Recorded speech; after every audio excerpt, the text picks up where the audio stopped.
Here, nested for loop is used. Let us display a pyramid on the output screen. To display pyramid on the output screen, first and most important thing is what you will have to display such kind of pattern on the output screen.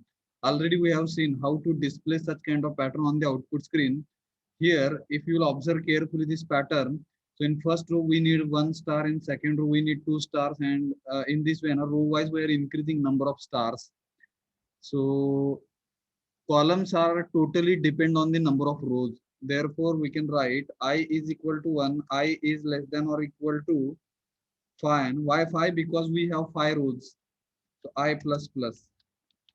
Now here, number of columns are totally depend on number of rows. It means value of I. So j is equal to 1, j is less than or equal to I, semicolon, j plus plus. So this for loop will help us to display stars on the output screen. So here one blank space we will give 1 star. And after completion of inner for loop, before completing outer for loop, let us write \n in printf function. Save. तर आपल्याला मला वाटतं वरचा pattern भेटेल. Yes, काल बघितलं होतं आपण. Hello. Yes, sir. Yes.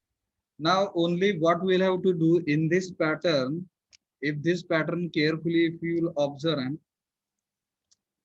so in this pattern before first star, if we will give 5 stars, then first star will be shifted towards right in first row. Yes. Hello. पहिल्या row मधल्या पहिल्या स्टारच्या आधी जर 5 blank spaces सोडले, का 5? तर 5 number of रोज आहेत आपल्याकडे, म्हणून 5 ब्लँक स्पेसेस सोडल्या पहिल्या स्टारच्या आधी पहिल्या रो मधल्या, तर पहिला स्टार जो आहे तो पुढे सरकेल उजव्या साईडला, बरं का. 5 ब्लँक स्पेसेसच्या घराने पुढे सरकेल तो.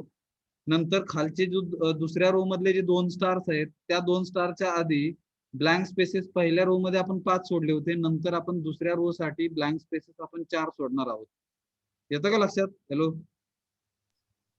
तिसऱ्या रो मध्ये 3 ब्लँक स्पेसेस सोडणार, चौथ्या रो मध्ये 2 ब्लँक स्पेसेस सोडणार आणि पाचव्या रो मध्ये 1 ब्लँक स्पेस सोडणार. तर आपला हा जो पॅटर्न आहे आपल्याला ऑटोमॅटिक पिरामिड भेटेल. येस. हॅलो. म्हणजे असं 1 2 3 4 5, 1 2 3 4, बघा त्याच्यामध्ये पण प्रत्येक स्टारच्या मध्ये ब्लँक स्पेस पाहिजे, म्हणजे हे अशी, तरच पिरामिड दिसेल. सॉरी, हे पण बघू आपण. इथे 5 सोडले, इथे 4, इथे 3, 1 2 3, नंतर 2, 1 2, नंतर 1. येस. हॅलो. हॅलो. येतं का लक्षात? कळलं काय? सध्या आपल्याला असं दिसतंय,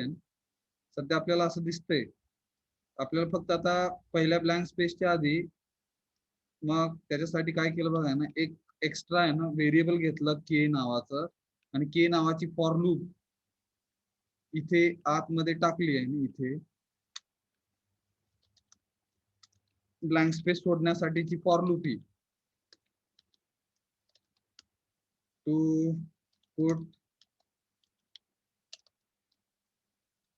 blank spaces before.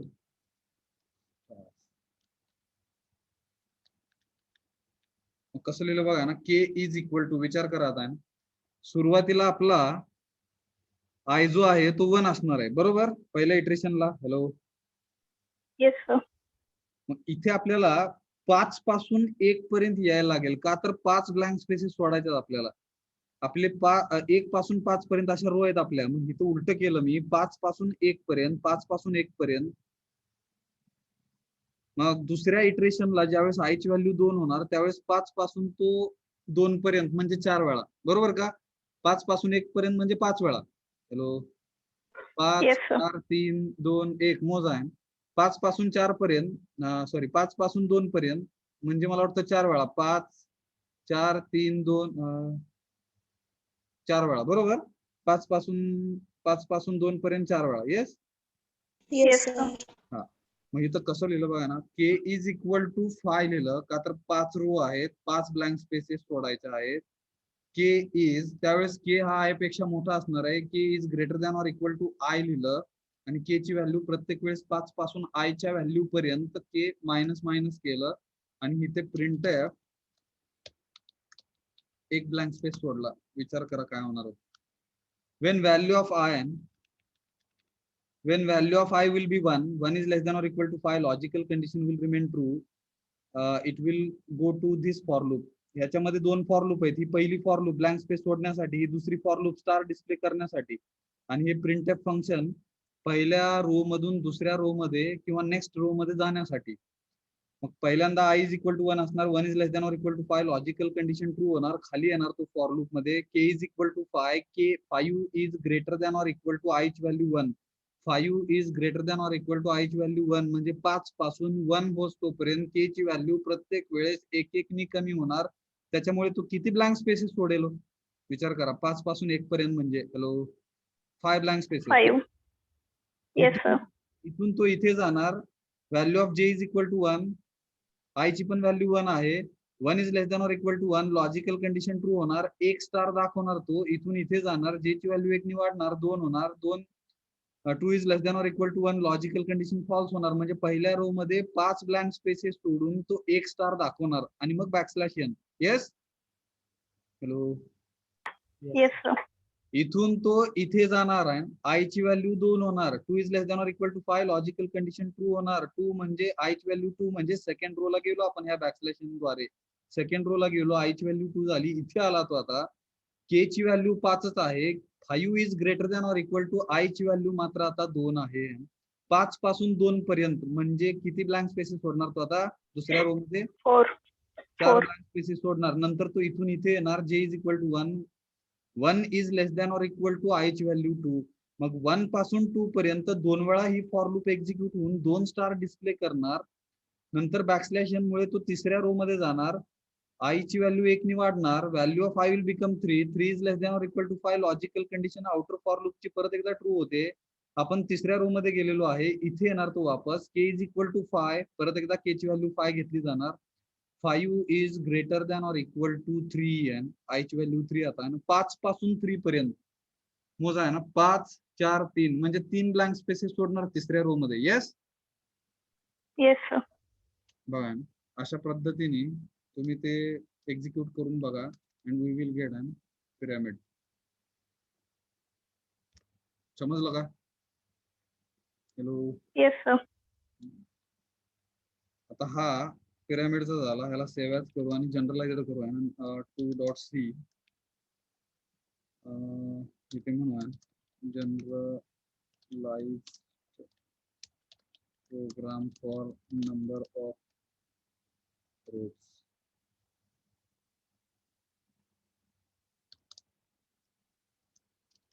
Where number of rows are inputs. आपल्याला नंबर ऑफ रोज ह्या इनपुट्स असणार.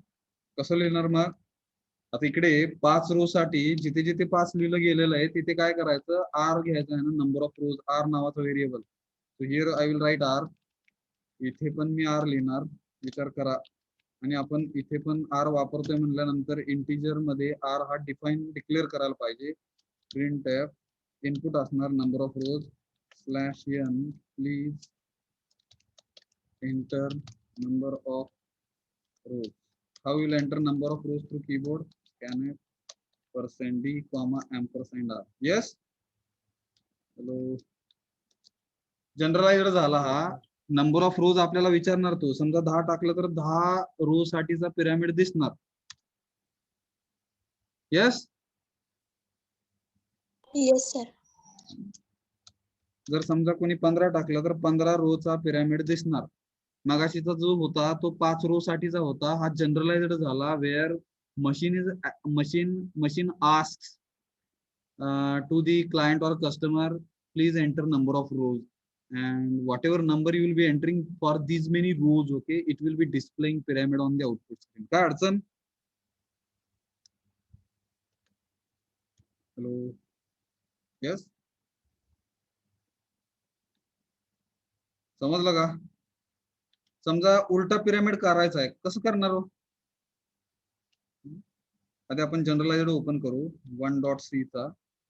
इथे आपण पिरामिड दाखवला, ह्याला काय करू, सेव्ह ॲज 3.c करू.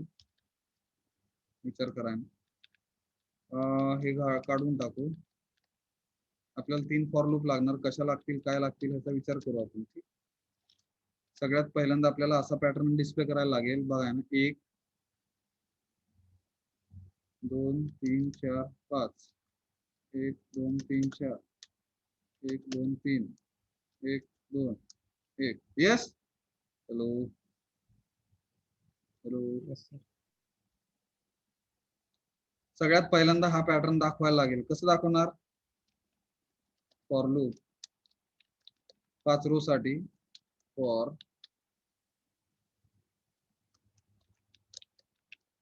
पॅटर्न आहे म्हटल्यानंतर printf \n 5 रो साठी I is equal to 1, I is less than or equal to 5, I plus plus 5 row साठी. आणि कॉलम मात्र, आता इथे कॉलम बघा ना, पहिल्या रो मध्ये 5 स्टार्स यायला पाहिजेत. पहिल्या रो मध्ये 5 स्टार्स यायला पाहिजेत, म्हणजे जे इज इक्वल टू 5 लिहिलं. विचार करा, J is greater than or equal to I केलं बर का. जे ची व्हॅल्यू 5 पासून आय पर्यंत निगेटिव्ह केले, जे मायनस मायनस. आणि इथे printf /n 1 ब्लँक स्पेस आणि स्टार दिलं तर कसा पॅटर्न भेटेल बघा. येस,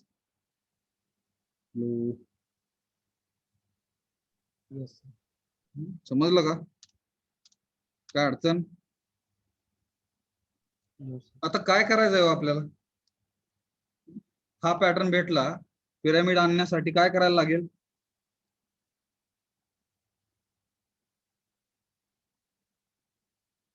सांगा. कसं सरकवायला लागेल पुढे. पहिल्या रो मध्ये 1 ब्लँक स्पेस, दुसऱ्या रो मध्ये 2 ब्लँक स्पेसेस, तिसऱ्या रो मध्ये 3 ब्लँक स्पेसेस, चौथ्या रो मध्ये 4 ब्लँक स्पेसेस, पाचव्या रो मध्ये 5 ब्लँक स्पेसेस. Yes, hello. म्हणजे ब्लँक स्पेसेस ह्या वाढत गेल्या पाहिजेत. स्टारच्या आधीच्या पहिल्या रो मध्ये जो स्टार दाखवतो त्या स्टारच्या आधी 1 ब्लँक स्पेस, दुसऱ्या रो मधल्या पहिल्या स्टारच्या आधी 2 ब्लँक स्पेसेस, तिसऱ्या रो मध्ये पहिल्या स्टारच्या आधी 3 ब्लँक स्पेसेस, चौथ्या रो मध्ये पहिल्या स्टारच्या आधी 4 ब्लँक स्पेसेस, पाचव्या रो मध्ये पहिल्या स्टारच्या शेवटचा स्टार आहे तो, त्याच्या आधी 5 ब्लँक स्पेसेस. ब्लँक स्पेसेस ह्या वाढत गेल्या पाहिजेत. कसं करणार मग सांगा. के ची फॉर लूप वापरायला लागणार, के ची फॉर लूप वापरायला लागणार मगासारखी. फॉर के ची फॉर लूप जी ब्लँक स्पेस सोडण्यासाठी मदत करेल. फक्त नंबर ऑफ ब्लँक स्पेसेस आपल्याला कशा करायच्या त्या वाढवत न्यायच्यात, बरोबर. सांगा. सुरुवातीला जर के ची व्हॅल्यू 1 ठेवली तर K is less than or equal to I लिहिलं, आणि इथे के ची व्हॅल्यू काय केली, वाढवत न्यायची. का तर नंबर ऑफ ब्लँक स्पेसेस वाढत गेले पाहिजे. विचार करा काय होणार, आय ची value 1 is less than or equal to 5 true होणार, खाली येणार तो के ची value 1, K is less than or equal to I, 1 is less than or equal to 1 true. आणि तो एकदा 1 ब्लँक स्पेस सोडेल, इथून तो इथे जाईल, के ची व्हॅल्यू 2 होईल, 2 is less than or equal to I ची व्हॅल्यू 1 आहे, फॉल्स होणार, एकच ब्लँक स्पेस सोडली जाणार. येस, आय ची व्हॅल्यू 1 असताना 1 ब्लँक स्पेस सोडली जाणार. काय अडचण, आवाज येत नाहीये. No sir. हा, मग इथे येणार तो बर का. जे ची व्हॅल्यू आहे 5 is greater than or equal to I ची व्हॅल्यू आहे 1. 5 पासून 1 पर्यंत जे ची व्हॅल्यू प्रत्येक वेळेस 1 कमी होणार. म्हणजे ही जे स्टेटमेंट आहे हे 5 वेळा एक्झिक्यूट होऊन 5 स्टार्स दाखवले जाणार पहिल्या रो मध्ये.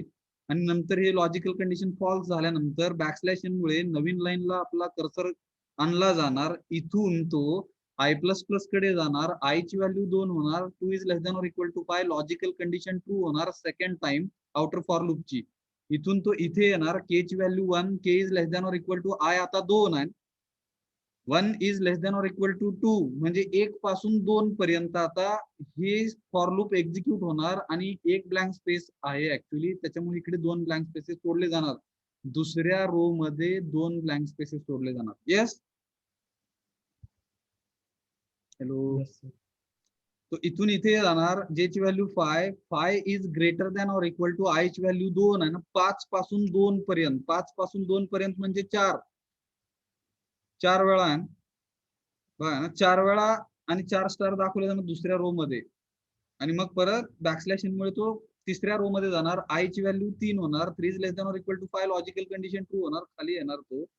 आय ची व्हॅल्यू के ची value 1 is less than or equal to I ची व्हॅल्यू 3 आहे ना. 1 पासून 3 पर्यंत के ची व्हॅल्यू प्रत्येक वेळेस एक एक वाढवतोय म्हणजे ही फॉर लूप जी आहे ती 3 वेळा एक्झिक्यूट होणार 1 पासून 3 पर्यंत, म्हणून 3 ब्लँक स्पेसेस सोडल्या जाणार तिसऱ्या रो साठी. येस. येते का लक्षात? Yes sir. झालं का पिरामिड? हॅलो. येस.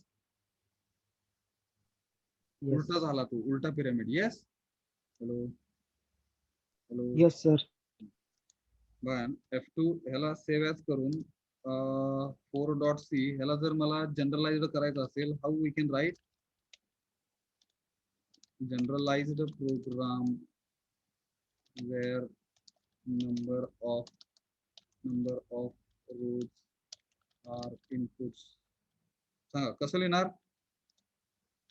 r नावाचा व्हेरिएबल एक वाढवायचा r, तो इनपुट असणार printf /n please enter number of rows scanf %d, $r. कुठे कुठे r येणार? 5 च्या जागी. मला वाटतं कोड निघून गेला आपला केचा, बरोबर?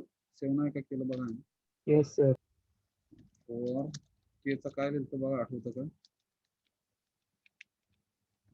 नंबर ऑफ ब्लँक स्पेसेस वाढवायचा आहे ना, 1 पासून K is less than or equal to I वाढत जाईल तो. के ची व्हॅल्यू प्रत्येक वेळेस एक एक वाढवायची. printf एक ब्लँक स्पेस F2. सांगा जिथे जिथे 5 आहे तिथे काय होणार? R. F2 नंबर ऑफ रोज विचारले जाणार. 10 रो साठी इन्व्हर्टेड पिरामिड.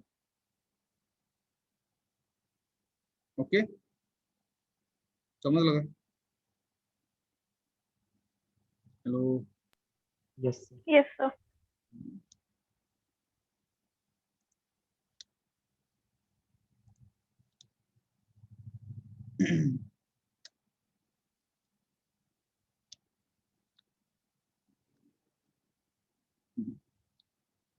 जाऊया पुढे बरं का आपण 5व्या प्रोग्राम कडे.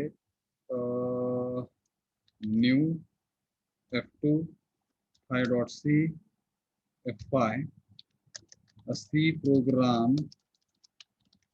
to understand ASCII values.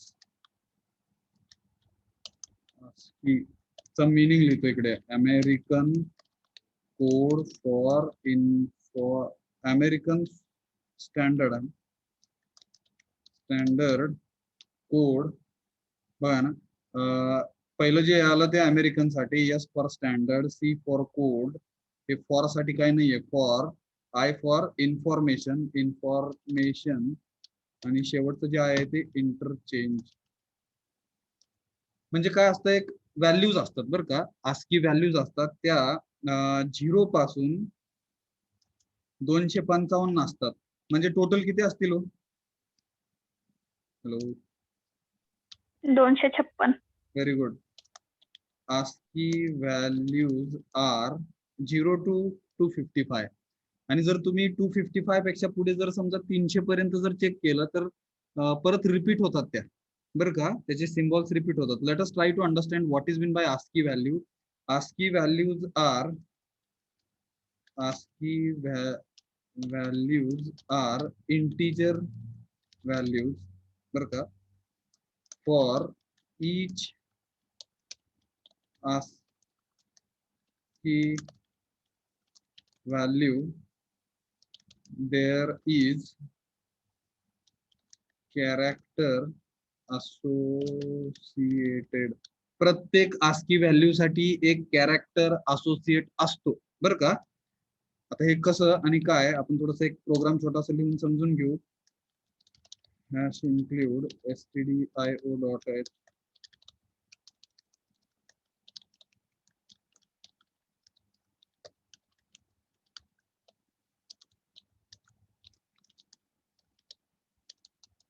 clr str get ch. मी काय केलं बघा, इंटिजर टाइपचा एक व्हेरिएबल वापरला, ch नाव दिलं त्याला, ch ची व्हॅल्यू मशीनला सांगितली आहे किती आहे, 1 आहे असं सांगितलं, आणि मशीनला सांगितलं की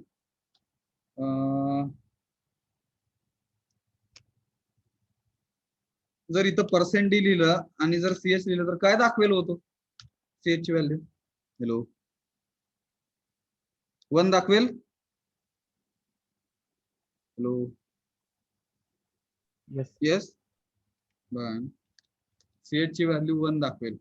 जर समजा मी ch च्या व्हॅल्यूच्या ऐवजी आहे ना मशीनला सांगितलं हे 1 पण ठेवू आपण, control insert copy shift insert paste, इथं जर %c लिहिलं आणि परत ch ची व्हॅल्यू दाखवायला लावली म्हणजे 1 म्हणजे तो ASCII व्हॅल्यू, ही ASCII व्हॅल्यू आहे लक्षात घ्या, आणि त्या ASCII व्हॅल्यू साठी असलेलं कॅरेक्टर %c म्हणजे 1 व्हॅल्यू 1 ASCII व्हॅल्यू असतानाचं कॅरेक्टर आपण दाखवायला लावतो मशीनला आहे ना आउटपुट स्क्रीन वरती, तर तो कॅरेक्टर दाखवतो.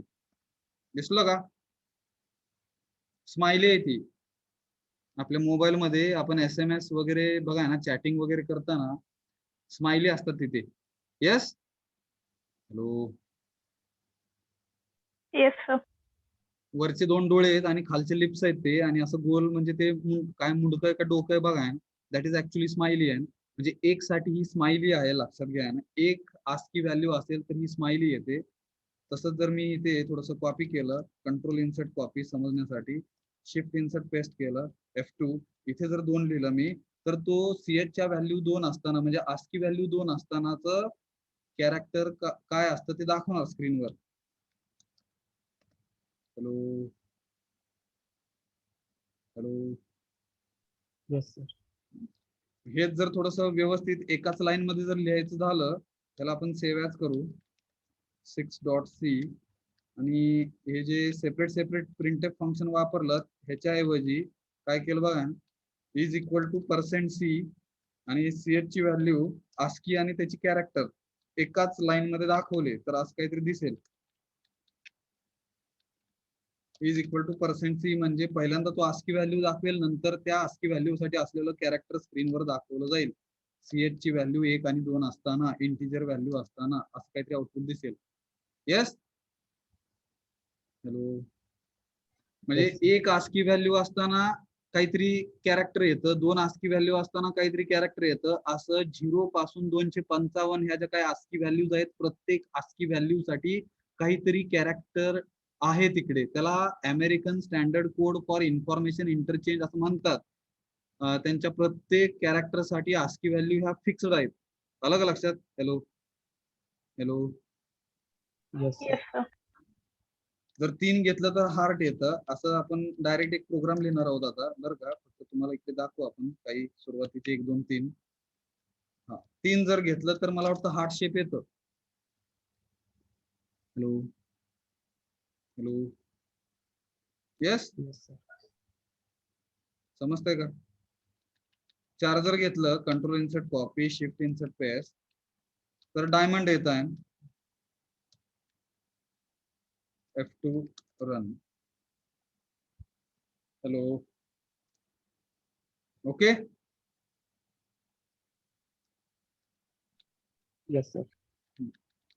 Control insert copy shift insert paste, 5 घेतलं तर मला वाटतं क्लब येत आहे ना, क्लब म्हणजे पत्त्यामधलं किलवर. येस हॅलो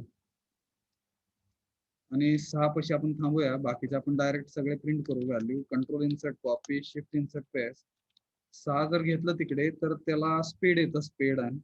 पत्त्यामध्ये त्याला इस्पिक असं म्हणतात. Yes.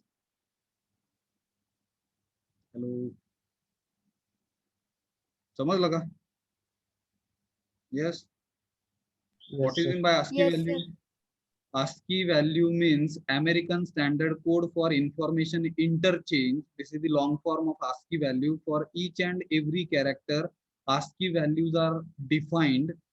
ASCII value starts from 0 and ends at कुठे संपतात त्या 255 ला. 55. So total 256 ASCII values are present. आता आपण सेव्ह ॲज करू आणि 7.c इथे C program to display all ASCII values on the output screen with their characters. Okay, कसला प्रोग्राम लिहायचा आहे?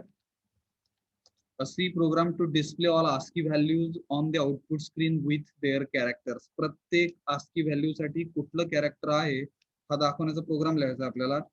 आपण इकडे काही 5-6 दाखवले पण आपल्याला सगळेच दाखवायचे आउटपुट स्क्रीन वरती. हे सगळं काढून टाकलं. इथे फॉर लूप घेतली, बघा ना कसं लिहिलं. एकच फॉर लूप घेतली, नेस्टेड फॉर लूपची गरज नाही. CH ची व्हॅल्यू मशीनला 0 पासून CH ची value less than or equal to 255, का तर एवढ्याच ASCII व्हॅल्यूज आहेत. प्रत्येक वेळेस CH ची व्हॅल्यू एक एकनी वाढवायला लावली मशीनला आणि मशीनला सांगितलंय सगळ्या ASCII व्हॅल्यू स्क्रीनवर दाखव, एक ब्लँक स्पेस सोडून.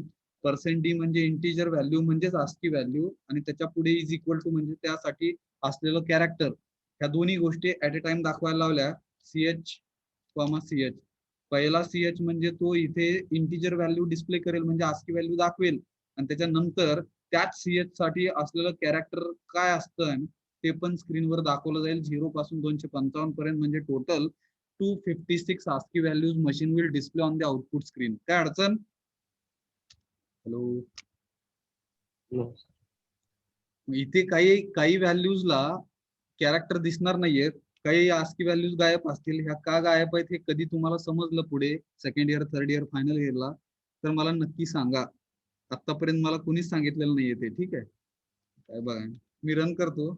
All ASCII values machine will display on the output screen. दिसतं का?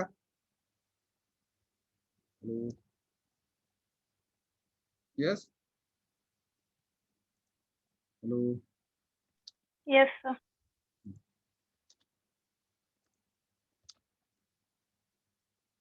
तर बघा ना, 0ला काय इकडे नाही आहे ना. 1ला ते स्माइली आहे, 2ला स्माइली, 3ला हार्ट. आपण 6 पर्यंत बघितलं ना. 7ला काय नाही तिकडे. 8ला मला वाटतं बॅकस्पेस आहे का काय माहित नाही.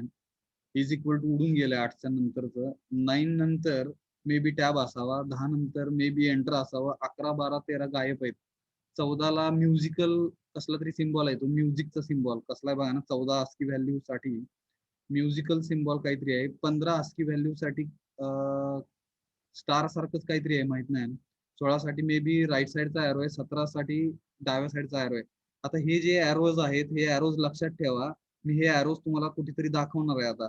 16 आणि 17चे एरोज बघितले का? Hello, hello, Yes, sir. ते इथे दिसतात का बघा. Yes, बॉटमला Yes, sir. 16 आणि 17चे एरो बॉटमला इथे दिसतात. म्हणजे ह्याला काय म्हणतात? ग्राफिकल युजर इंटरफेस म्हणतात. ह्या ऍप्लिकेशनचा ग्राफिकल युजर इंटरफेस डेनिस रिचीनी काय केलंय, ह्या सगळ्या ASCII व्हॅल्यूजच्या जे काही सिम्बॉल्स आहेत हे सिम्बॉल्स वापरून त्यांनी ग्राफिकल युजर इंटरफेस तयार केला जिकडे आपण प्रोग्रामिंग करू शकू. येतो का लक्षात?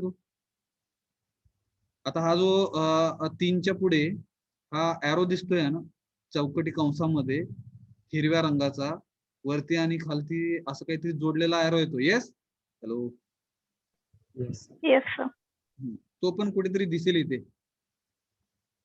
अच्छा. मला वाटतं कुठे आहे बघा.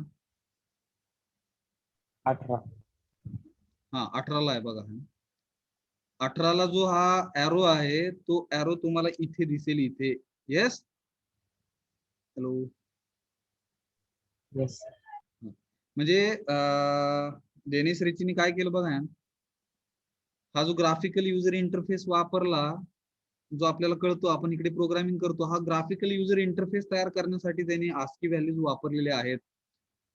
परत 200 मला वाटतं 177 आहे, 177 साठी असलेलं हे सिम्बॉल बघा, हे कॅरेक्टर बघा, दिसतंय का 177? Hello, Yes, sir. ह्याच्यासाठी असलेलं 177 ते तुम्हाला मला वाटतं इथे कुठेतरी दिसेल, इथे. यस, ही जाळी. Hello, Yes, sir. येतं का लक्षात बघा? हे जे 2 लाईन्स आहेत हॉरिझॉन्टल, त्या पण कुठेतरी सापडतील तुम्हाला, 2 हॉरिझॉन्टल लाईन्स.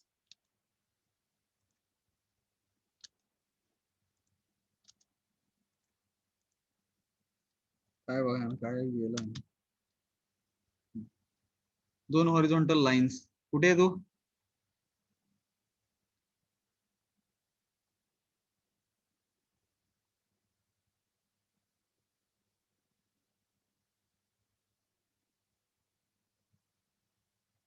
हॅलो,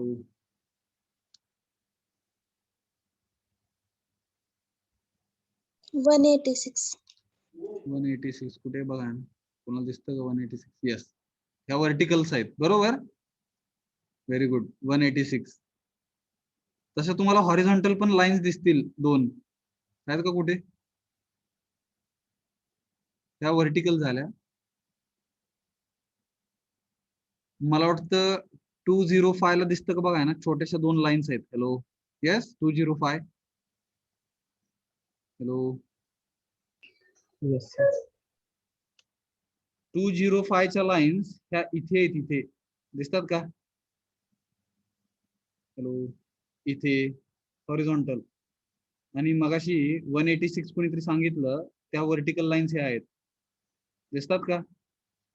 हा जो कॉर्नर आहे, हा जो कॉर्नर आहे, डाव्या साईडचा हा जो कॉर्नर आहे, उजव्या साईडचा हा जो कॉर्नर आहे, तो पण कुठेतरी दिसेल.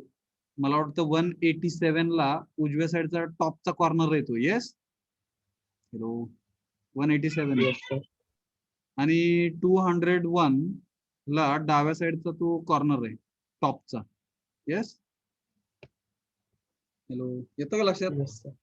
So what ever graphical user interface, त्याला GUI असं म्हणतात. सो ग्राफिक टू व्हिज्युअलाइज, आपल्याला शिकता यावं, सी लँग्वेज शिकता यावी, त्याच्यासाठी हा जो काही ग्राफिकल युजर इंटरफेस बनवला गेला डेनिस रिची कडून, त्यांनी सगळ्या ह्या ASCII व्हॅल्यूज वापरलेल्या आहेत, लक्षात घ्या. Sometimes if suppose you wanted to design any kind of game, आता इकडे साध्या साध्या गेम बनवता येतात सी लँग्वेज मधून, तर तिकडे जर तुम्ही गेमिंग साठी जर काही ऍप्लिकेशन बनवायचं असेल, तर तिकडे तुम्हाला ह्या ASCII व्हॅल्यूज माहित पाहिजेत, बरोबर का? आता हे 177, 178 भिंत वगैरे बांधण्यासाठी तुम्ही असल्या ASCII व्हॅल्यू वापरू शकता. 219. Yes, hello, Yes, sir. ठीक आहे. आता आपण आपल्या मेन मुद्द्याकडे येऊयात. ASCII व्हॅल्यू, कॅपिटल A ची ASCII व्हॅल्यू किती आहे? 65. आवाज तुमचा जोरात येत नाही मला. हॅलो, 65. 65. 65. 65. हा, कॅपिटल B ची, 66. Capital C, 67. 67. म्हणजे जर तुम्ही केअरफुली ऑब्झर्व केलं, 65 पासून कॅपिटल A चालू झाला आहे, कॅरेक्टर्स, त्याला आपण अल्फाबेट्स म्हणू, अप्पर केस लेटर्स. 65 ही ASCII व्हॅल्यू जर कोणाची असेल तर ती कॅपिटल A ची आहे, फिक्स आहे ती आहे. तसंच स्मॉल a ची किती आहे? मला वाटतं त्याच कॉलम मध्ये थोडं 97. 97. 97 is the ASCII value for small a. Small a ची ASCII व्हॅल्यू ही 97 आहे. स्मॉल a ची ASCII व्हॅल्यू 97, तिथून small a lower case letters चालू झाले. 98 ला स्मॉल b आहे, 99 ला स्मॉल c आहे, 100 ASCII व्हॅल्यू ला स्मॉल d आहे. असं करत करत 122 पर्यंत जर गेला तुम्ही तर झेड येतं तिकडे संपले सगळे लोअर केस लेटर्स. येस. हॅलो. Yes. त्याच पद्धतीने कॅपिटल ए साठी 65 असेल, तिथून जर चालू झालं ते, तर मला वाटतं झेड हे 90 ला संपतं तिकडे. कॅपिटल झेड ची आस्की व्हॅल्यू ही 90 आहे. ए टू झेड सगळे ओळीने येते ते. येस. Yes, sir. मग जर इकडे विचार केला, कधी कधी तुम्ही स्वतःचा पासवर्ड टाकताय ना, कॅपिटल लेटरचं स्मॉल लेटर झालं, स्मॉल लेटरचं कॅपिटल लेटर झालं, तर का चुकीचा मेसेज, का चुकीचं तुमचं पासवर्ड आहे दाखवतो, कळलं का? हे का दाखवतं ते कळलं का? Yes, sir. का तर तुमच्या आस्की व्हॅल्यूज ह्या डिफाईन्ड राहतात. कॅपिटल ए ची आस्की व्हॅल्यू 65 असेल तर स्मॉल ए ची आस्की व्हॅल्यू ही 97 असते. आणि ज्यावेळेस तुम्ही पासवर्ड टाकता, तुम्ही जर केस सेन्सिटिव्हिटीचा विचार नाही केला तर तिकडे तो आस्की व्हॅल्यूचा फरक पडल्यामुळे एरर दाखवतो की तुमचा पासवर्ड रॉंग आहे. येतं का लक्षात? हॅलो. कॅपिटल ए म्हणजे कॅपिटल ए आणि स्मॉल ए हे वेगवेगळे आहेत. हे कळलं का? का वेगळे आहेत? हो, का वेगळे आहेत? कॅपिटल ए आणि स्मॉल हे वेगळे का आहेत मशीनसाठी, कम्प्युटरसाठी? हॅलो. त्यांच्या ASCII व्हॅल्यूज डिफरंट आहेत. त्यांच्या आस्की व्हॅल्यूज ह्या डिफरंट आहेत.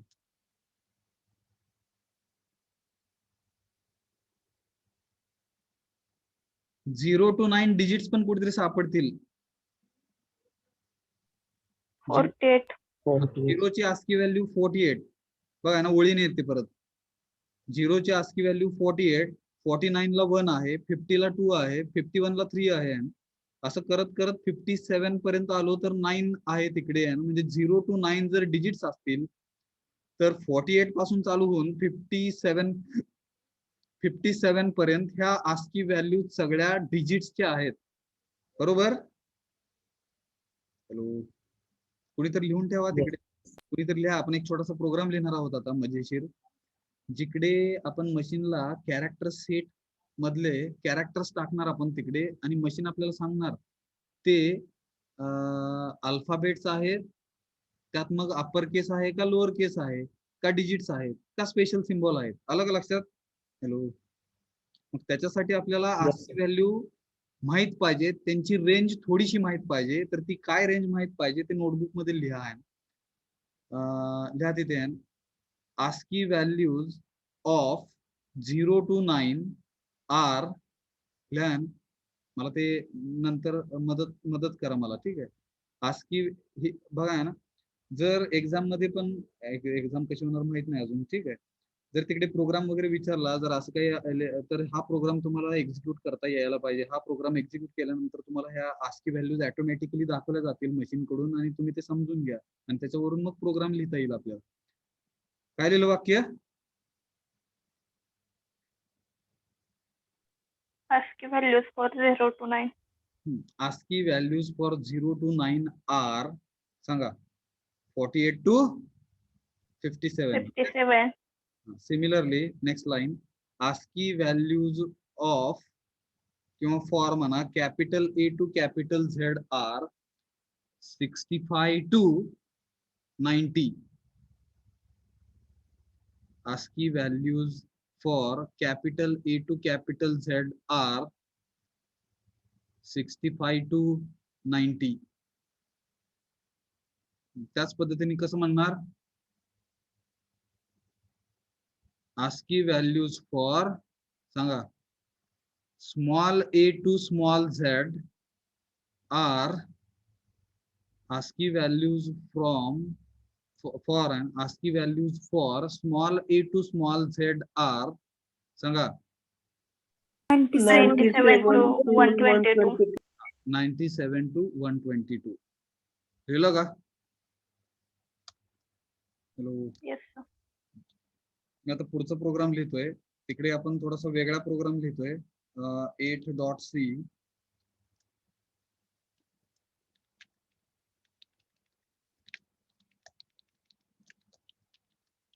बघा, a C program to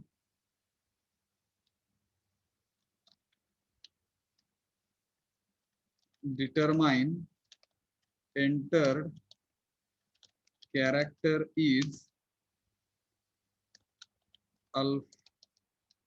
alphabet or digit or special symbol. Yes. Hello. Yes, sir. त्यात पण if बघा ना अजून थोडस वाढवलं if character is alphabet then determine is it lowercase or uppercase. Lowercase म्हणजे काय? Small A to small Z. हा small A to small Z आणि अप्पर केस म्हणजे कॅपिटल लेटर्स. ठीक आहे. काय म्हणलं बघा व्यवस्थित वाचायचं statement C program to determine entered character is alphabet or digit or special symbol. पहिली गोष्ट म्हणजे अल्फाबेट डिजिट आणि स्पेशल सिम्बॉल आहे का हे चेक करायचं. त्याच्यामध्ये पण मग जर कॅरेक्टर हे अल्फाबेट असेल तर आपल्याला सांगायचं आहे स्पेसिफिकली की तुम्ही टाकलेलं कॅरेक्टर हे लोअर केस आहे का अप्पर केस आहे हे मशीन सांगणार. म्हणजे जर समजा मी कॅरेक्टर कॅपिटल ए टाकलं तर मशीनने सांगायला पाहिजे you have entered capital letter. Hello. Yes. Yes. कसं लिहिणार बघा F2 कॅरेक्टर टाईपचं घेतलं आहे ना CH नावाचं variable. Let us enter value of CH through keyboard as input. Please enter single character through keyboard. We can enter value of CH through keyboard and by using scanf statement %c, ampersand CH. F2 save केलं run करून बघा. समजा मी capital ए टाकलं तर मशीनने सांगायला पाहिजे you have entered capital और अप्पर केस लेटर अल्फाबेट आणि त्यात मग upper case letter. Yes. Hello. Yes, sir. जर कोणी डिजिट एंटर केला समजा 0 to 9 कुठला पण एक डिजिट एंटर केला तर मशीनने सांगायला पाहिजे यू हॅव एंटर्ड डिजिट. जर कोणी स्पेशल सिम्बॉल एंटर केला स्पेशल सिम्बॉल म्हणजे राहिलेले सगळे सिम्बॉल्स हॅश असेल क्वेश्चन मार्क असेल कॅरेट असेल पर्सेंटेज सिम्बॉल असेल डॉलर असेल एक्सक्लेमेटरी असेल @ सिम्बॉल असेल टिल्डी सिम्बॉल असेल इज इक्वल टू असेल लेस दॅन असेल ग्रेटर दॅन असेल एक्सक्लेमेटरी हे सगळे बाकी सगळे सिम्बॉल जर कोणी टाकले ऍज अ कॅरेक्टर तर त्या मशीननी सांगायला पाहिजे you have entered special symbol. तुमचा पासवर्ड बघा ना most of the times for maintaining high security systems are asking you to form your password with digit, special symbols and characters. Yes, characters म्हणजे त्यात पण मग alphabets. It means you will have to use uppercase letter, lowercase letter. Sometimes you will have to use some symbols. You will have to use digits. So these such kind of combinations you will have to use in your password. Then only your password will be highly secured. Yes. Hello. Yes, sir. ते checking कसं करू शकतो आपण बरं का. तर इकडे पहिल्यांदा आपण इफ स्टेटमेंट लिहू. बघा आपल्याकडे ह्याला प्रॉब्लेमला ह्या तोडायला लागेल आपल्याला फोडायला लागेल. बघा ना अल्फाबेट्स साठी आपण एक सेक्शन घेऊया अल्फाबेट्स साठी आणि दुसरा सेक्शन जो आहे दुसरा जो असेल तो डिजिट साठी असेल आणि तिसरा स्पेशल सिम्बॉल्स. अशा 3 कॅटेगरी मध्ये डिवाइड करू आपला प्रॉब्लेम. म्हणजे आपल्याला तीन काय म्हणू आपण ह्याला पॉसिबिलिटीज आहेत असं समजू. एल्स इफ ही दुसरी पॉसिबिलिटी आणि तिसरी पॉसिबिलिटी एल्स इफ शेवटची. त्याला मला वाटतं कंडिशन लिहायची गरज नसावी. शेवटच्या ह्याला कंडिशन लिहायची गरज नसावी. पहिलं जे आहे ते अल्फाबेट साठी कसं लिहिणार सांगा कोण हेल्प करेल. हॅलो. कॅरेक्टर हा एक तर अल्फाबेट्स असेल. अल्फाबेट असण्यासाठी एक तर तो कॅपिटल लेटरचा असेल किंवा स्मॉल केस लेटर मध्ये असेल. बरोबर. हॅलो. Yes. मग हे कसं लिहिलं जाईल बघा ना CH ची व्हॅल्यू ही greater than or equal to capital A ची ASCII व्हॅल्यू ही 65 आहे. येस. हॅलो. Yes. CH ची व्हॅल्यू ही greater than or equal to 65 असेल आणि CH ची value is less than or equal to मला वाटतं 90 Z ची. बरोबर. हॅलो. Yes, sir. ही जी आहे ही मोठी कंडिशन लिहिली आपण, ही कोणासाठी लिहिली? Capital letters, capital upper case मध्ये जर कॅरेक्टर असेल तर तो दाखवेल. येस. हॅलो. मग एक Yes, sir. Character capital letter मध्ये असेल तर ही कंडिशन झाली. किंवा किंवा आता लोअर केस लेटर किंवा क्या स्मॉल केस लेटर मधली लॉजिकल कंडिशन लिहायची जशी आपण कॅपिटल साठी लिहिली तशी. सांगा कोण सांगेल? CH is greater Greater than or equal to 97. And का आलं कळलं? त्या Yes, sir. रेंज मध्ये विचार करा आता. CH is less than or equal to मला वाटतं 122 स्मॉल झेड साठी. sir. Yes? मग विचार करा आता, ह्या दोघांपैकी एक जरी कंडिशन ट्रू झाली आहे ना, 100% आपला जो कॅरेक्टर आहे तो अल्फाबेट असणार आहे. येस. हॅलो. ह्या दोन्ही Yes, sir. Yes, sir. जरी कंडिशन ट्रू झाली, ह्या दोन्ही म्हणजे कुठल्या? ऍक्च्युली आता ह्याच्यामध्ये 4 कंडिशन्स आहेत, लक्षात घ्या. ह्या 2 कंडिशन कंबाईंड मध्ये आहेत. त्या ही ऍक्च्युअल एक कंडिशन म्हणू आपण जी कॅपिटल लेटर साठी आहे, आणि ह्या 2 कंडिशन्स आहेत. ऍक्च्युअली ही एक कंडिशन आहे ही स्मॉल केस लेटर साठी.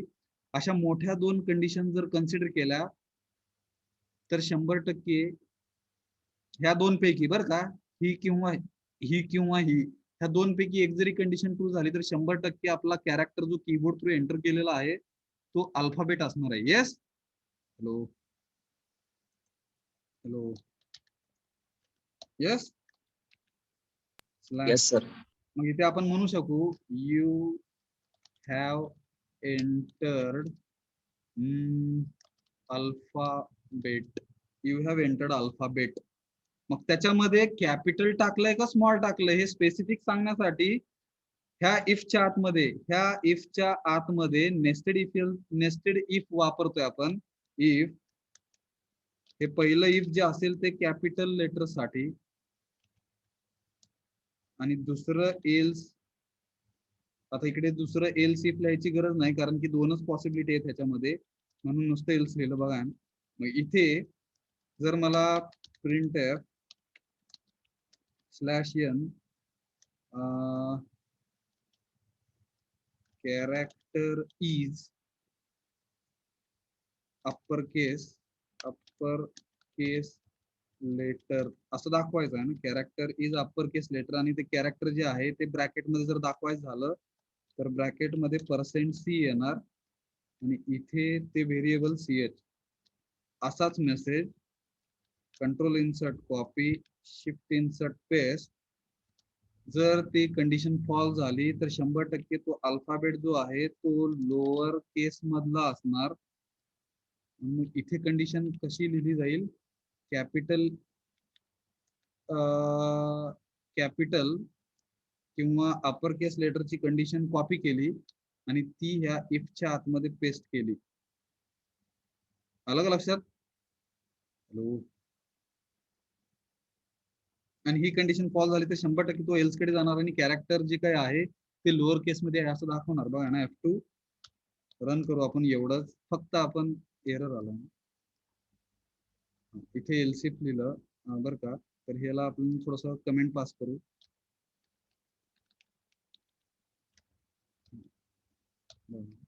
रन करू आपण. फक्त अल्फाबेट साठी लॉजिक लिहिलेलं आहे.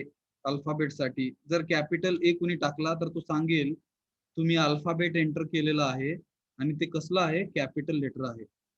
You have entered alphabet character A is upper case letter. Yes. Hello. Hello. Yes, sir. मग capital A to capital Z कुठलं पण कॅरेक्टर अल्फाबेट टाका तो सांगेल तेच मेसेज. पी जर कॅपिटल टाकलं तरी तो सांगेल यू हॅव एंटर्ड अल्फाबेट आणि कॅपिटल पी हे कॅरेक्टर अप्पर केस लेटर आहे. Yes. Yes, sir. Yes, sir. त्याच्यामध्ये जर समजा क्यू टाकलं तर तो सांगेल कॅपिटल लेटर मध्ये आहे आणि जर स्मॉल क्यू टाकला तरी पण तो सांगेल अल्फाबेट आहे. आणि आता मात्र हे अप्पर केस मधलं नसून कसलं आहे? Lower case. लोअर केस मधला आहे, स्मॉल केस लेटर आहे. You have entered alphabet character small Q is lower case letter. कळलं का? Hello, Yes, sir. अल्फाबेट साठी कसं लिहिले काय लिहिले बघा. त्याच्यानंतर आता डिजिट साठी लिहूया आपण. माझ्या आस्की व्हॅल्यूज विसरून गेल्या डिजिट साठी. 48 मला फक्त 0 आठवत आहे ना, सांगा ना. CH is greater than or equal to 48 and CH is less than or equal to 50. 57. जर आस्की व्हॅल्यू आपल्या कॅरेक्टरची ह्याच्यामध्ये ह्या रेंजच्या मध्ये असेल किंवा 48 सॉरी 40 लिहिलं मी, 48 to 57 बरोबर. हॅलो, तर 100% मेसेज काय असला पाहिजे हो, /n %d is %cn character %c असं म्हणू आपण वरच्या पद्धतीने. कॅरेक्टर ब्रॅकेट मध्ये %c इज सांगा अ Digit. बरोबर. F2 रन केलं. आता 0 to 9 ह्याच्यामधलं कुठलं पण डिजिट जर टाकलं तर तो सांगणार की तुम्ही डिजिट एंटर केलेला आहे. मी 2 टाकतोय, चुकलं तिकडे काहीतरी. CH ची व्हॅल्यू दाखवायची राहिली बघा. हे जे आलं ना ईच्या वरती काहीतरी वेगळं आलं हे कॅरेक्टर. हे का आलं तर आपण इकडे कुणाची व्हॅल्यू दाखवायची सांगितलं नाही मशीनला, त्याच्यामुळे त्यांनी गार्बेज व्हॅल्यू दाखवली. %c म्हणजे कुणाची व्हॅल्यू दाखवायची, आपण एंटर केलेल्या कॅरेक्टरची म्हणजे CH ची. यस. Hello, Yes, sir. आता बघा 2 टाकू आपण तर तो दाखवेल आहे character 2 is digit. Hello, yes. Hello, 0 Yes, to sir. 9 0 to 9 कुठलं पण डिजिट टाका तर तो डिजिट आहे म्हणून सांगणार मशीन. 9 is a digit. शेवट ह्या 2 आस्की व्हॅल्यू ह्या रेंज ही पहिली लॉजिकल कंडिशन आणि ही दुसरी सोडून बाकी सगळे काय येतो, स्पेशल सिम्बॉल. Special symbol. मग Yes, sir. Control insert copy shift insert paste character is a काय लिहायचं इथे, Special symbol. Special symbol. F2 run केलं बघा. आता कुठला पण सिम्बॉल टाका, @ सिम्बॉल टाकला तर सांगणार आहे character @ symbol is a special symbol. Spelling चुकलं आहे ना स्पेशलचं.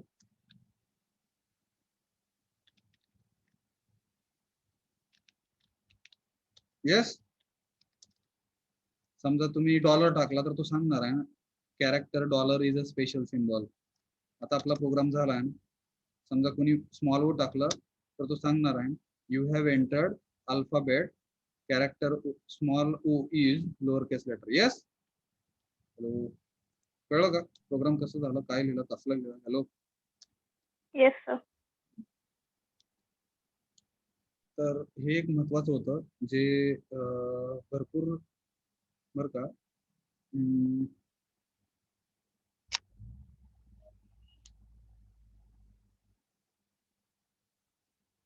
आता अजून एक प्रोग्राम घेऊया. आपलं 12:30 पर्यंत आहे बरोबर. हॅलो, त्याच्यामध्ये काय अडचण, नो सर. समजलं का. आस्की व्हॅल्यूचा वापर करून कसं आपण डिजिट टाकलेलं आहे का कस्टमरनी क्लायंटनी का कसं काय बघा ना, मशीन कशी समजून घेते. आणि हे बेसिक प्रोग्राम्स आहेत, लक्षात घ्या. हे लॉजिक जर तुम्हाला समजलं तर तुम्ही जगातलं मग परत कुठला पण कसला पण प्रोग्राम लिहू शकता, कसली पण सिस्टीम बनवू शकता. त्याच्यामुळे सी हे बेसिक फंडामेंटल लँग्वेज आहे जिकडे तुमचं फक्त लॉजिक डेव्हलप होतंय. आस्की व्हॅल्यूज म्हणजे काय असतात, मशीन आपण जसं कॅपिटल ए ला डोळ्यांनी बघतो. बघा इथे कॅपिटल ए टाकल्यानंतर आपण लहानपणी शिकवलं गेलं आपल्याला हे असं कॅपिटल ए असतं, म्हणून आपण कधी पण कॅपिटल ए बघितलं डोळ्यांनी बघतो आणि ब्रेनला समजतं तिकडे आणि आपण सांगतो हे कॅपिटल ए आहे, बरोबर का. पण मशीनला सांगता नाही येणार तसं, मशीनला डोळे आहेत का. Hello, yes. मग मशीन कशा पद्धतीने समजून घेते तर आस्की व्हॅल्यूज वरून समजून घेते तुम्ही टाकलेलं कॅरेक्टर हे काय आहे. जर त्याची आस्की व्हॅल्यू 65 असेल तर तो कॅपिटल ए असणार आहे. यस. Hello, Yes, sir. समजलं का बघा. मग हा एक प्रोग्राम होता जो थोडासा घेतला आपण. अजून एक प्रोग्राम आहे तिकडे.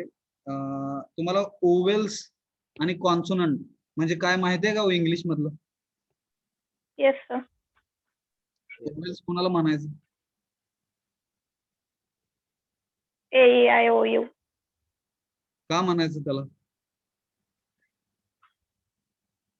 हे माहित नाही म्हणून का म्हणायचं? AEIOU ला वोवेल्स म्हणतो आपण, मराठीमध्ये स्वर असं म्हणतात. स्वर. का म्हणायचं पण त्याला AEIOU? कोण सांगेल का?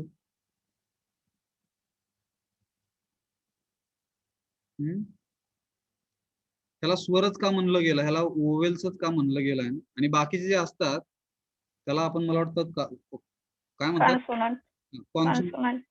कॉन्सोनंट्स म्हणतात. मराठीत व्यंजन असं म्हणतो आपण. येस. Yes sir. मग स्वर आणि व्यंजन मध्ये फरक काय आहे?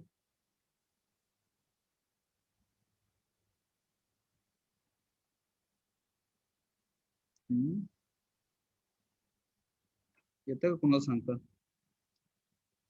बघा ना, ज्यावेळेस आपण AEIOU म्हणतोय त्यावेळेस आपली जीभ टाळ्याला चिटकते का वरती? हॅलो. नाही. बघा ना, स्वर कशाला म्हणतात? जिकडे जीभ आपली जी आहे, जीभ, ठीक आहे, ते टाळ्याला वर चिटकत नाही ना. बाकीचे आहेत आहे, पी असेल, पी, बघा ना, जीभ थोडीशी चिटकते वरती. के, के, बघा ना, वरती टाळ्याला चिटकते ना. टाळ्याला न चिटकवता, टाळ्याला जीभ न चिटकवता, ठीक आहे, आपण के म्हणू नाही शकत. येस. हॅलो. म्हणलं तर कळणार नाही. पण टाळ्याला जीभ न चिटकवता आपण AEIOU आरामात म्हणू शकतो. I think so. असं काहीतरी डेफिनेशन पण आहे बरं का. You can read it. Open sound sir, open sound. काय म्हणताय? ओपन साऊंड असतो AEIOU. हा, AEIOU म्हणजे तोंड, लिप्स पण बंद नाहीत होत, बरोबर? येस. Yes sir. हा, ओपन साऊंड असतो असं लक्षात ठेवू. टाळ्याचं मला वाटतं थोडस चुकू शकेल, माहित नाही, पण हे तोंड ओपन राहतं आपलं AEIOU, बघा. पण पी, के, के, आता के ला उघडच राहतंय बरं का. विशेष म्हणजे, हॅलो, विचार करा, केला लिप्स चिटकत नाहीयेत. बिना लिप्स चिटकवता आपण के, के म्हणू शकतो. येस. पण के म्हणताना तिकडे मे बी वरती टाळायला चिटकत असेल, माहित नाही ना. के का वोवेल नाही माहित नाही मला. येस. हॅलो. के, ए, ई, मला वाटतं बघा ना, पी, आता पी म्हणताना पी, ठीक आहे, जीभ वर चिटकत नाहीये. येस. का चिटकते बघा ना, पी. नाही. लिप्स चिटकतात, लिप्स चिटकतात, पी. पण AEIOU ज्यावेळेस म्हणतो आपण त्यावेळेस घशातून, कुठून येतो बघा ना, कंठातून म्हणू आपण, कंठातून. कंठातून ज्यावेळेस AEIOU असे आवाज निघतात त्यावेळेस ते मध्ये कुठेच त्याला व्यत्यय नाहीये ना, ऑब्स्टॅकल नाहीयेत. विचार करा बघा ना. हॅलो. येस.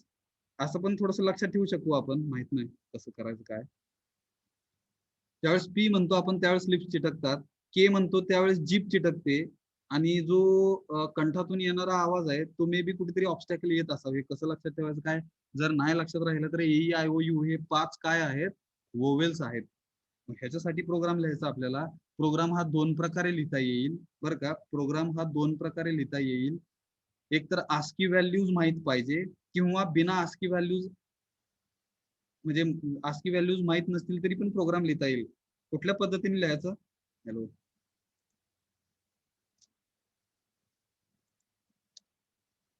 पहिल्यांदा बिना, म्हणजे ASCII व्हॅल्यूज माहित नाही ह्या पद्धतीने लिहून बघू. बघा ना, Alt Tab save as 9.c.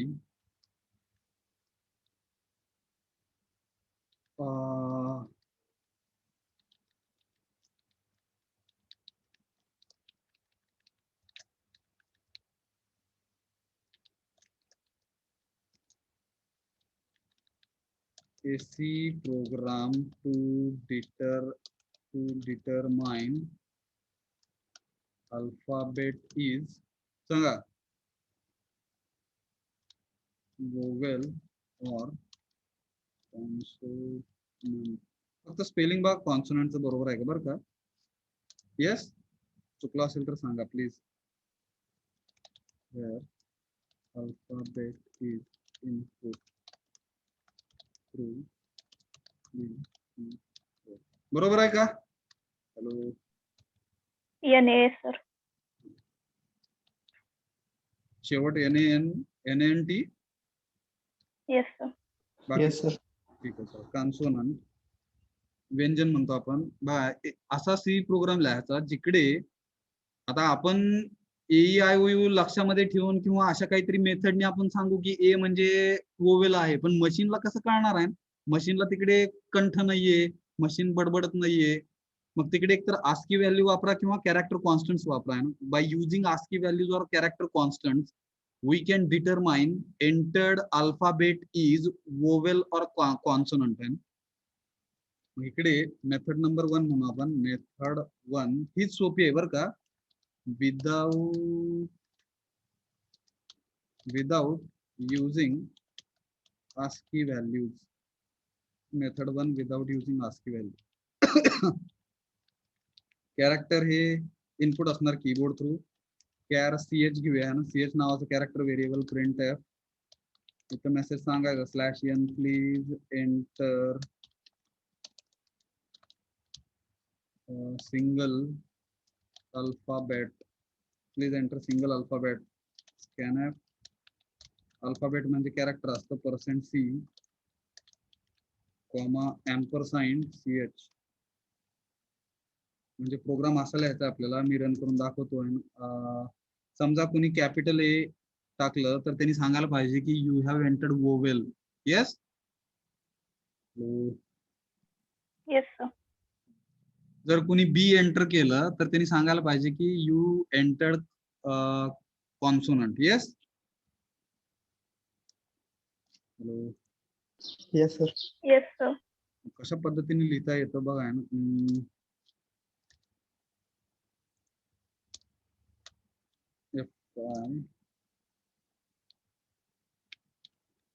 इथे आलो आपण. इफ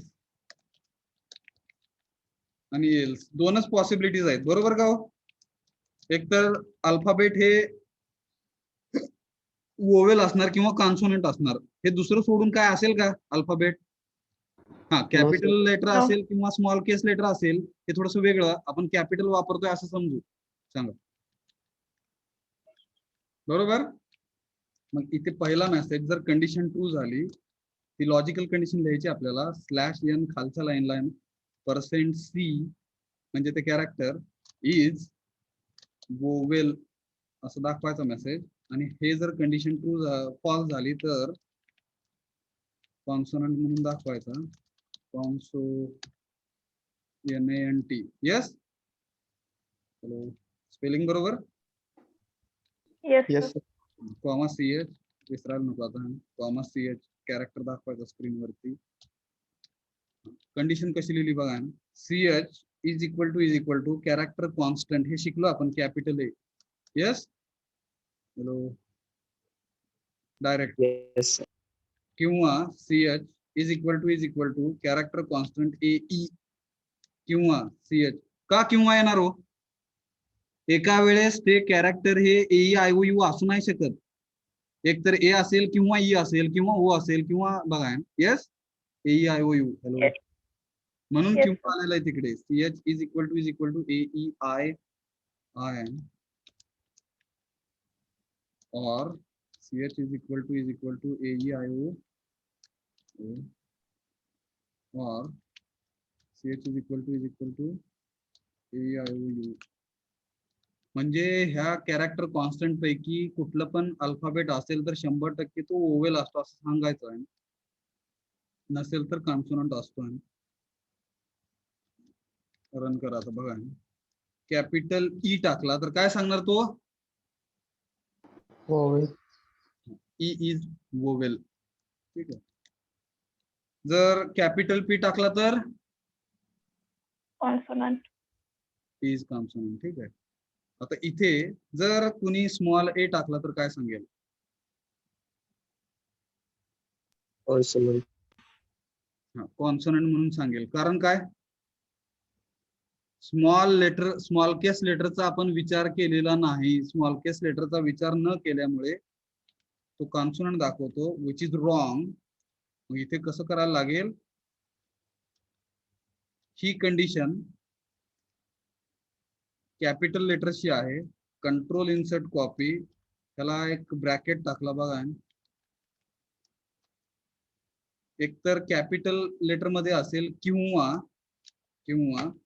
स्मॉल केस लेटर मध्ये असेल. त्याला पण परत किंवाच आहे, लक्षात घ्या. AEIOU.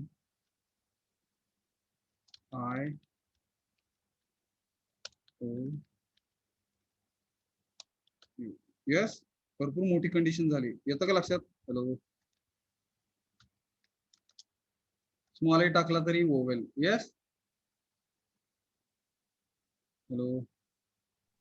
Yes, sir.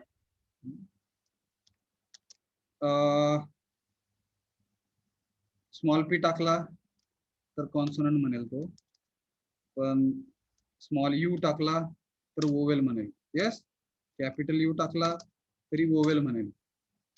Capital you टाकला तरी वोवेल म्हणेल. यस, समजलं का कसं लिहिलं, काय लिहिलं?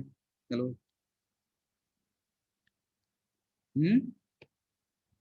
Yes, sir.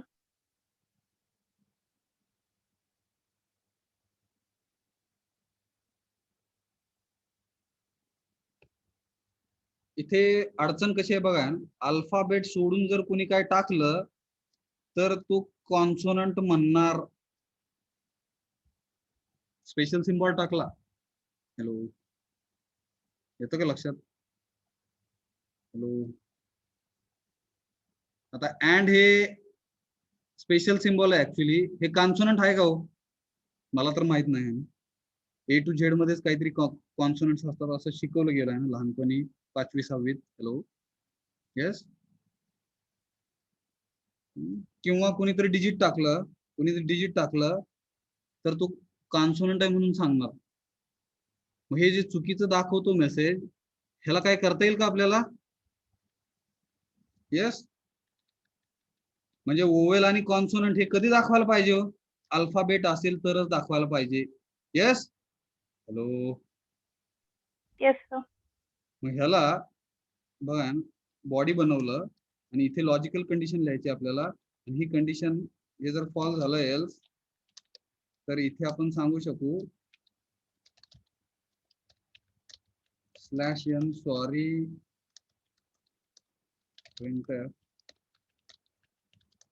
we are not able to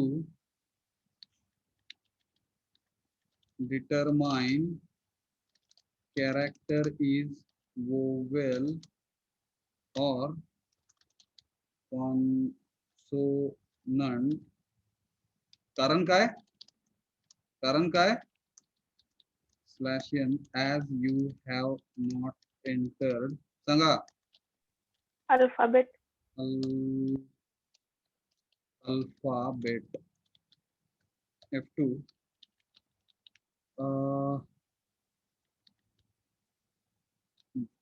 आता इथून ह्याला बॉडी बनवली आपण, ठीक आहे.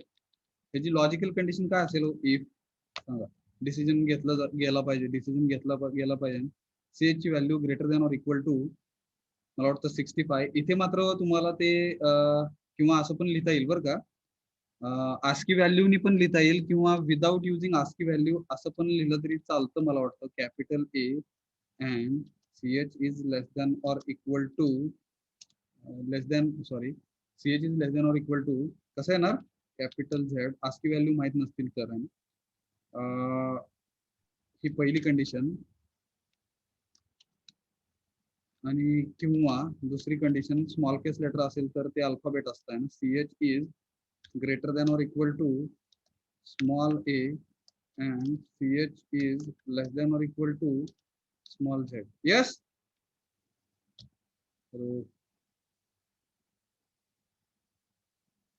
ही जी लॉजिकल कंडिशन आहे ती मगाशी पण लिहिलेली आहे आपण, लक्षात घ्या. ही लॉजिकल कंडिशन ऍक्च्युली तुमचं कॅरेक्टर हे अल्फाबेट आहे.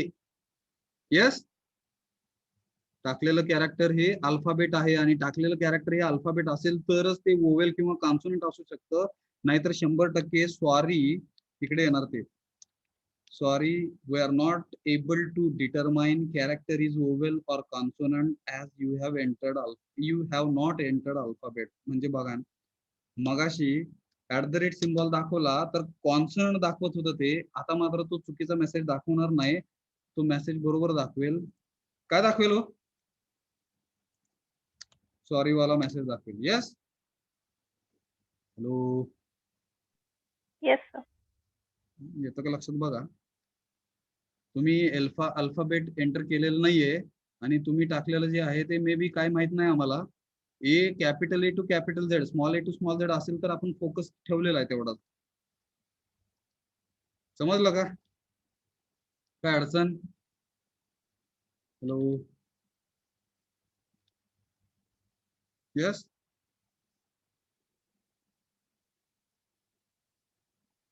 Hello, Yes, sir. Is it interesting? कळलं तर, नाही Yes, sir. तर डोकं दुखी आहे बरं का. वाटतं आपल्याला ना कम्प्युटर, Yes. हा, Yes. फर्स्ट इयर मध्ये बरेच पालक येतात बरं का, भेटतात आणि सांगतात मुलाला मुलीला आहे ना कम्प्युटरचं साईड घ्यायचे वगैरे फर्स्ट इयरला आहे. त्यावेळेस ऍडमिशनला आल्यानंतर मी त्यांना सांगतो आहे ना, कम्प्युटर म्हणजे फक्त गाणी आणि तुमचं व्हिडिओ काय ते गेम खेळण्यासाठी नाही आहे ना, काय बघा ना साईड ती, तुम्हाला तिकडे लॉजिकली थिंकिंग जमलं पाहिजे. You will have to develop different kinds of applications. येतं का लक्षात? बघा,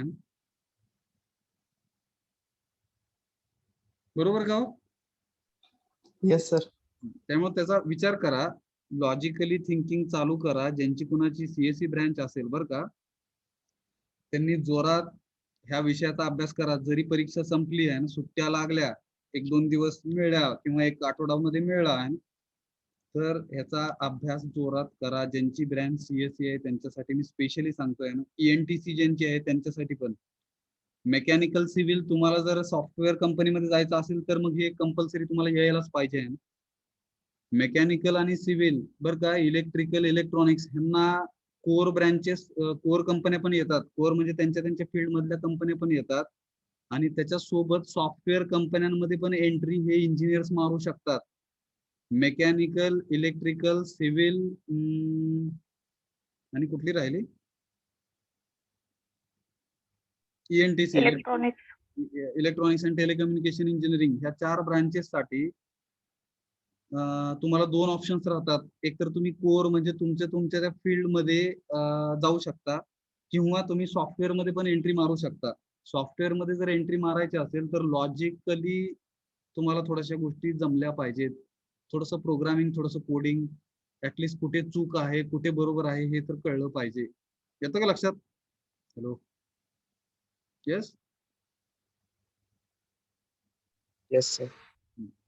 त्या दृष्टीने हे फक्त अभ्यास आणि मार्क पडण्यासाठी नका शिकू. मार्क तिकडे बरं का पासिंग पुरते पडले किंवा तुमचा फर्स्ट क्लास जरी मेंटेन झाला तरी पास झालाय, बाकीचे स्किल्स तुम्हाला यायला पाहिजेत, जमले पाहिजेत, तर तुमची व्हॅल्यू वाढणार आहे. अदरवाईज तुमची व्हॅल्यू 0 असणार आहे. लक्षात घ्या. To increase our own value, what is required according to universal human values, participation is required. Active participation is required. Active participation म्हणजे तुमचा कसला सहभाग? कसला बघा ना, कार्यरत राहणारा तुमचा सहभाग असला पाहिजे. कार्यरत, येस, ऍक्टिव्हिटी, ऍक्टिव्ह, तुम्ही ऍक्टिव्ह असलं पाहिजे आणि तुमचा सहभाग हा ऍक्टिव्ह असलेला सहभाग असला पाहिजे. देन ओनली तुमची व्हॅल्यू वाढणार आहे. ते UHV मधलं वाक्य आहे ना, विसरू नका कधीच आहे ना. कुठल्या पण गोष्टीची जर व्हॅल्यू वाढवायची असेल, what you will have to do, you will have to take आहे ना पार्टिसिपेशन. सहभागी झालं पाहिजे, आपण सहभाग घेतला पाहिजे, त्याच वेळेस आपली व्हॅल्यू वाढणार आहे. If you are not participating, तुमची व्हॅल्यू काय नसणार आहे तिकडे. बरोबर? हॅलो, यस, कळलं का? Yes, sir. त्याच्यामध्ये काय अडचण? फक्त लॉजिकचा No, sir. आहे ना, लॉजिकचं सगळं आहे ना, लॉजिकच आहे याच्यामध्ये, बाकी काही नाही आहे. आणि हे सिंटॅक्स फक्त पाठ पाहिजेत. फॉर लूप कशी लिहायची, इफ कसं लिहायचं, लूपिंग कंट्रोल स्टेटमेंट म्हणजे काय, अगेन अँड अगेन एक्झिक्यूट होतं, डिसिजन कंट्रोल स्टेटमेंट म्हणजे काय?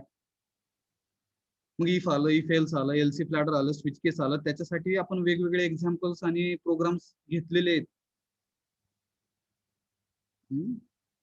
आणि भरपूर प्रॅक्टिस व्हावी, भरपूर व्हरायटी कव्हर व्हावी म्हणून बरेच काही आपण प्रोग्राम्स पण घेतोय. येस. हॅलो.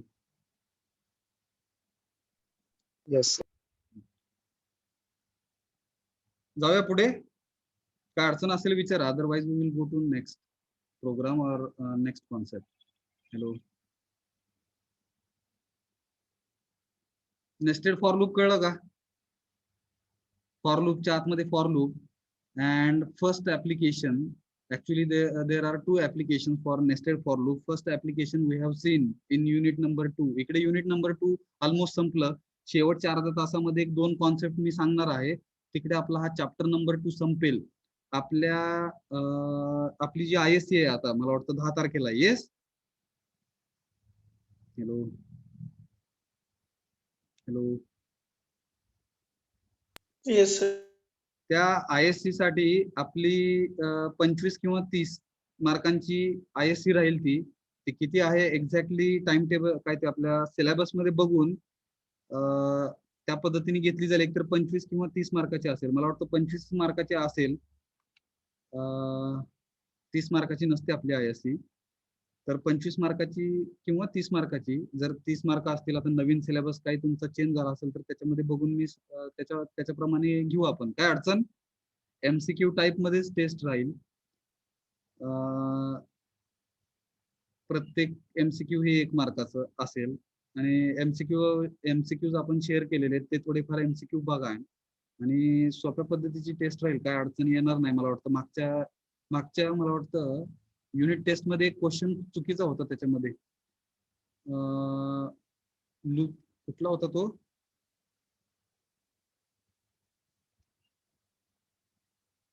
ब्रेक आणि असं काहीतरी आन्सर बऱ्याच जणांनी लिहिलं ते ब्रेक. येस.